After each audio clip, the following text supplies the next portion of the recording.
Hey, it's Adrian from Academy, and today I'm super excited to show you a brand new feature we call tasks. Now, we all know that running courses and training can be quite a lot of laborious admin work, so we wanted to give you a way to keep track of those tasks in here. We know that you probably have your own to-do app and your project management system, and we're not going to try and replace that, but oftentimes it's super handy to be able to just have your tasks and to-dos right there when you're creating a course date or managing a booking, so you can easily keep track of it right there because you'll have the full context of the booking and the tasks all in the same place, right? So that's what we're trying to do here.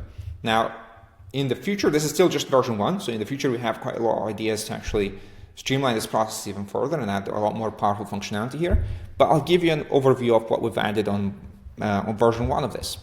So under the top level nav, you'll see a new menu for tasks, and you come in here and you can of course search for tasks or change the system filters. We see kind of the saved filters they have.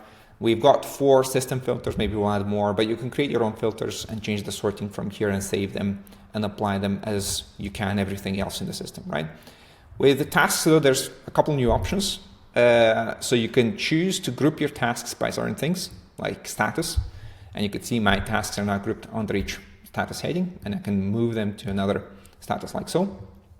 Or I can change the viewing option. So I can change to a Kanban view, and I can again drag and rearrange and put tasks in the right status, just like so.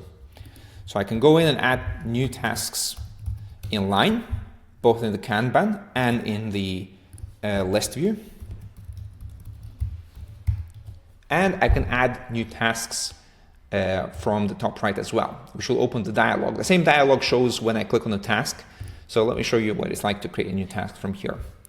Task title goes here. And if I hit enter or tab, it'll take me into the description. And this is a full rich text description. I think is the best one we've added to the system. So I'll show you how you can do things. Example, description. I can use shorthand markdown notation for things like heading.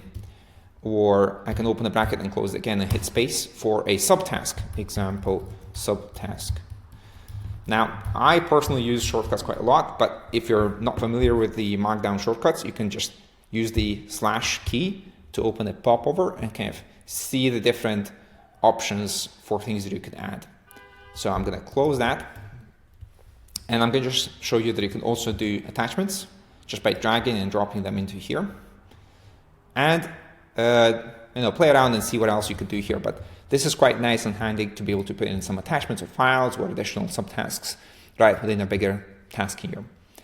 These options here allow you to kind of configure the status or priority, and I'll show you that you could easily change what status you want to add this on. Maybe I'll put it straight in progress. And a good tip to know is that you can actually use pretty much the keyboard without using your mouse as you are navigating new tasks in general. So you can hit tab to focus on the priority, and I'm going to change it to medium. Then the deadline, I'll hit enter again. And for this, we can actually use natural language. I think is the best calendar picker we've created. We'll apply this probably in other places in the system, but take a look. I can say tomorrow, hit enter, or I can say next week or January 1st, it'll just work. It'll try and figure out what date you mean, and it's going to just select that automatically. For tags, I'm going to choose VIP, that is a tag. I can assign this task. By default, it's assigning to whoever is creating the task, but I can easily assign it to other people or even teams. So a whole team will be assigned to a task. This option here is the most important one. You can link a task to specific contacts, courses, course dates, organizations, bookings, orders, right from here. And of course, when you look at those records, you'll see the tasks relating to those records as well. So let me put in a search for a particular course, I hit enter, and now this task is relating to that particular course. This is why it's powerful, because now whenever I look at a course, I'll be able to see right there within the context of that course what tasks are still outstanding. So I want to highlight that you can, of course, drag from one status to another. I don't know if you mentioned that, but you can also tick the box to mark it as done, right? Now, we wanted to make it super fluid and simple, so you tick, tick, tick, and it's very kind of as simple to mark something as done. But if you need to assign it to a specific status, you can either drag it or right-click on the task to change it to a specific status. By default, your account will have 4 statuses: to do, in progress, done, and cancelled.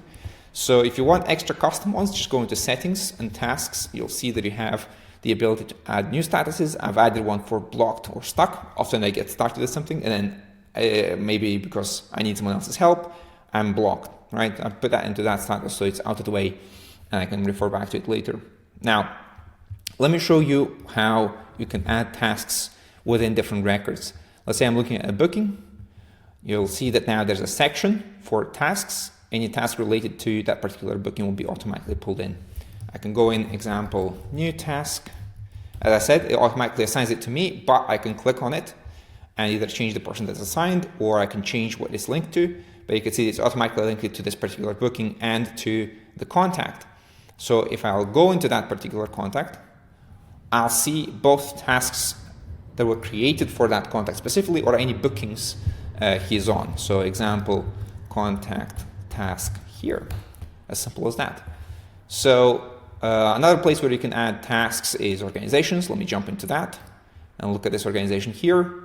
There's a tasks tab at the top. I can come, hello world, hit enter, as simple as that.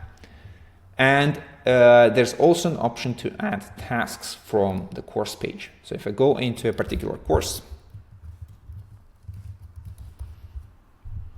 you'll see that there's a tasks tab at the top. And if I click into that, I'll see all the tasks on linked to that particular course. Now, keep in mind that you can also actually link a task to a particular date in the course. If I go in here and under bookings, click on this date, and go into tasks. Now my task list will only be filtered to show me tasks related to that course date. And if I add new tasks, it will automatically link this task just to that course date as well. So it's linked to both the course and the date. Now, this is clunky.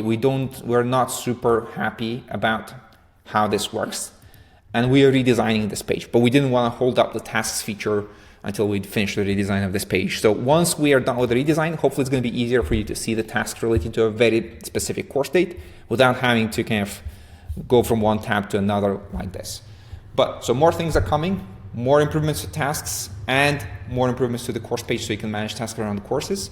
But we wanted to put this out so you can start playing with it, start giving us feedback. And if there's any questions or feature requests that you want to see, as always, message us. We'd be very happy to action on that. Okay? Hopefully you'll enjoy this update, and if you have any questions, please message our team. Thank you so much. Take care.